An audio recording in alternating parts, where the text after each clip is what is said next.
எனக்கு அன்பான தேவனுடைய பிள்ளைகளே, கர்த்தருடைய பெரிதான கிருபையினால் மாதந்தோறும் வட மாவட்டங்களுக்கு கிருஷ்ணகிரி, தருமபுரி, திருவண்ணாமலை, காஞ்சிபுரம், ராணிப்பேட்டை, இன்னும் திருப்பத்தூர் போன்ற மாவட்டங்களுக்குள்ளே சென்று கிராம ஊழியங்களை செய்து வருகிறோம். இந்த ஊழியங்களுக்காக ஜெபிக்கும்படி உங்களை அன்போடு கேட்கிறேன்.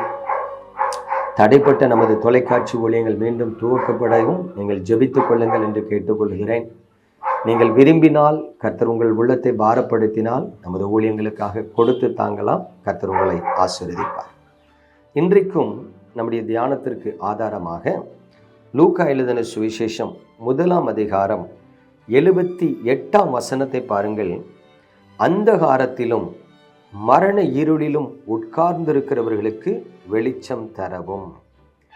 கவனிங்க, நாம் வாழ்ந்து கொண்டிருக்கிற அந்த கிறிஸ்துவ வாழ்க்கையில் ஒரு உன்னதமான அனுபவமாக தேவன் நமக்கு கொடுக்கப்பட்டார்.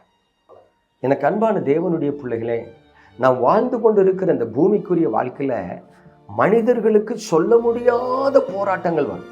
ஏன் தெரியுமா? உரலுக்கு ஒரு பக்கம் இடி, மத்தளத்துக்கு 2 பக்கம் அடின்னு சொல்றது மாதிரி மனிதர்களாகிய நமது வாழ்க்கை ஒரு பக்கம் தேவனுடைய அன்புக்குள் இருக்கிறது, மறுபக்கம் பிசாசினுடைய போராட்டங்களுக்குள் இருக்கிறது.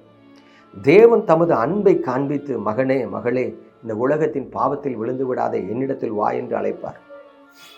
கர்த்தரை நோக்கி பிரயாணப்படும் பொழுது இந்த உலகத்தின் அதிபதி நமக்கு சில பாடுகளை, துன்பங்களை, உபத்திரவங்களை கொடுத்து தேவன் மீது அன்பு வைக்காதபடிக்கு நம்மை திசை திருப்ப நினைப்பார். இன்னொரு பக்கத்தில் பாருங்க, இந்த பிசாசு எப்பொழுதுமே நம்மை குறிவைத்து தாக்கி கொண்டே இருப்பான். ஏன் அப்படின்னா, அவனுக்கு பரலோகம் கிடையாது, அவனுக்கு ஜட்ஜ்மெண்ட் முடிஞ்சிச்சு. அவன் இனி எப்பவும் நரகத்துக்கு தான் வைக்கப்பட்டிருக்கிறான். தேவன் அவனை தூக்கி அந்த அக்னி கடல்ல போடுற வரைக்கும் கொஞ்ச காலம் அந்த உலகத்துல இருந்து தேவ பிள்ளைகளை உபத்திரப்படுத்துற வேலையை செய்யறான். அவனுக்கு கிடைக்காத பரலோகம் மனிதர்களாகிய நமக்கும் கிடைக்க கூடாதுன்னு சொல்லி ஆக்ரோஷமா நமக்கு விரோதமா போராடுவான். இதனால நம்ம வாழ்க்கையில போராட்டங்களும் பலவீனங்களும் காணப்பட்டு கொண்டே இருக்கும். இப்படிப்பட்ட சூழ்நிலையில் இருக்கிற நாம சமாதானமா வாழ, சந்தோஷமா வாழ, ஆசீர்வாதமா வாழ, பாதுகாப்பா வாழதான் தேவகுமாரனாகிய இயேசு கிறிஸ்து கொடுக்கப்பட்டார். வேதம் சொல்லுது பார்த்தீங்க, மரண இருளின் அந்தகாரத்தில் இருக்கிறவர்களுக்கு வெளிச்சம் உதிக்குது. அந்தகாரம், அந்தகாரம்ங்கிறது வேதனை உள்ள இடம். மரண இருள் பயம் நிறைந்த இடம். அப்ப இந்த பூமிக்குரிய வாழ்க்கையில சில தேவ பிள்ளைகள் வாழ்க்கையில பாருங்க, சொல்ல முடியாத பயம் இருக்கும். எனக்கு ஒரு தம்பியை தெரியும், வேலைக்கு போவான், 3ஆவது நாள் வேலையை விட்டு வந்துடுவான். என்னன்னு கேட்டா, அங்கே ஒருத்தர் என்னைய மரியாதை குறைவாக பேசிட்டாரு, எனக்கு டக்குன்னு ஆத்திரம் வந்துட்டு வேலையை விட்டு வந்துட்டேன். பாருங்க, அவனுக்கு வர்ற சோதனை.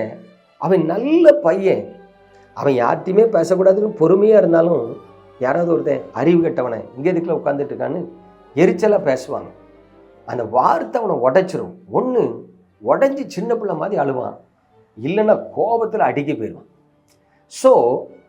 அவனுக்கு எங்கே போனாலும் பிரச்சனை வரும். அதனால அவன் வாழ்க்கையில சமாதானமே இல்லை. அப்பதான் நான் சொல்லுவேன், தம்பி ஜெபத்துல வந்து உட்கார், தேவ சமூகத்துல வந்து உட்கார். அழகா ஒரு பாட்டு ஒன்று தெரியுமா?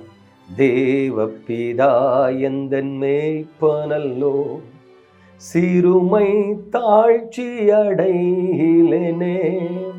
பாருங்க, அப்போ ஆவிக்குரிய வாழ்க்கையில தேவன் நமக்கு மேய்ப்பனா இருக்கும் பொழுது, தேவன் நமக்கு பிதாவா இருக்கும் பொழுது நமது காரியங்களை அழகாக நடத்துவார். நமக்கு வருகிற இக்கட்டுக்கு விலக்கி பாதுகாப்பு தந்து ஆசீர்வாதத்தை கொடுத்து அன்பினால் நிரப்பி நம்ம சோர்ந்து போகாதபடி, கெட்டு போகாதபடி நமக்கு வேண்டிய கிருபைகளையும் ஆசீர்வாதங்களையும் தந்து நடத்துகிறார். இன்னைக்கு உலகத்துல நான் பல மக்களை பார்க்குறேன், டிவிக்கு முன்னாடி உட்காருவாங்க, டீ கடையில் போய் உட்காருவாங்க, சொந்தக்காரன் கல்யாண வீட்டில் போய் உட்காருவாங்க, ரயில்வே ஸ்டேஷன்லையும் பஸ் ஸ்டாண்ட்லையும் காத்து கிடப்பாங்க. ஆனால் தேவ சமூகத்தில் அனுதினமும் அமர்ந்திருக்கிறது மட்டும்தான் அவங்களால முடியாது. ஏன்? அவர்கள் மனதும் மாம்சமும் இந்த உலகத்தின் பாவத்தோடு ஒட்டி கிடக்கிறது. பிரியமானவர்களை, இன்றைக்கு யோசித்து பாருங்க, உங்களால் 1 மணி நேரம் ஒவ்வொரு நாளும் தேவ சமூகத்தில் அமர முடிகிறதா? அப்படி அமர்ந்திருக்கிறீங்கன்னா நிச்சயமா உங்க வாழ்க்கையில வெளிச்சம் பிரகாசிக்கும். வெளிச்சம் வரும். அந்த வெளிச்சம் இருளிலே பிரகாசிக்கும். உங்கள் வாழ்க்கையில் இருக்கிற துன்பம் மாறும், கண்ணீர் மாறும், கடன் மாறும், வியாதி மாறும்.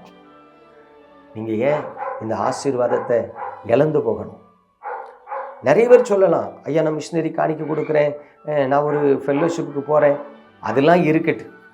நீங்கள் தனித்து தேவ சமூகத்தில் ஒவ்வொரு நாளும் 1 மணி நேரம் உட்காருறீங்களா? சர்ச்சுக்கு போயிட்டு வர்றது 2வதுங்க, ஜெப ஐக்கியத்துக்கு போயிட்டு வர்றது 2வது. தனித்து தேவ சமூகத்தில் உட்காருறீங்களாங்கிறத கவனிங்க.